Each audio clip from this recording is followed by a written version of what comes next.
Yes, I've played professionally in Norway, and a lot of my teammates have played overseas in club teams.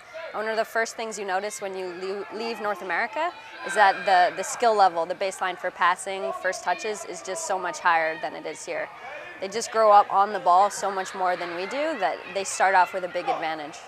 I'm definitely supportive of this new initiative from the OSA.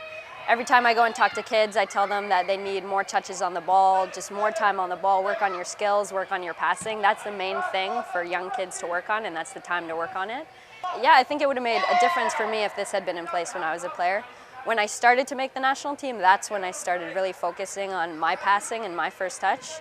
But the key ages to do that are when you're much younger, so I would have had a huge head start then instead of having to make up ground later in my career.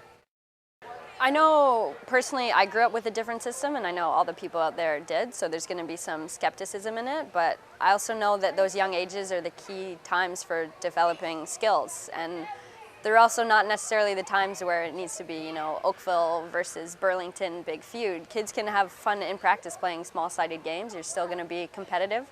They're still going to fight to win. And I know in Norway they had a similar system. The young ages were city teams, but it wasn't very competitive. It wasn't streamlined into higher and lower levels, and they were just out there to have fun the first few years and develop their skills. We grow up with not as good skills as the European teams, the South American teams, the Asian teams even, but we make it up later because Canadians are hard workers, we're athletic, and we're smart, and we make that up. But if we start putting in more skills at a younger age and come out evenly with these other teams, it's going to be really exciting for Canadian soccer in the future.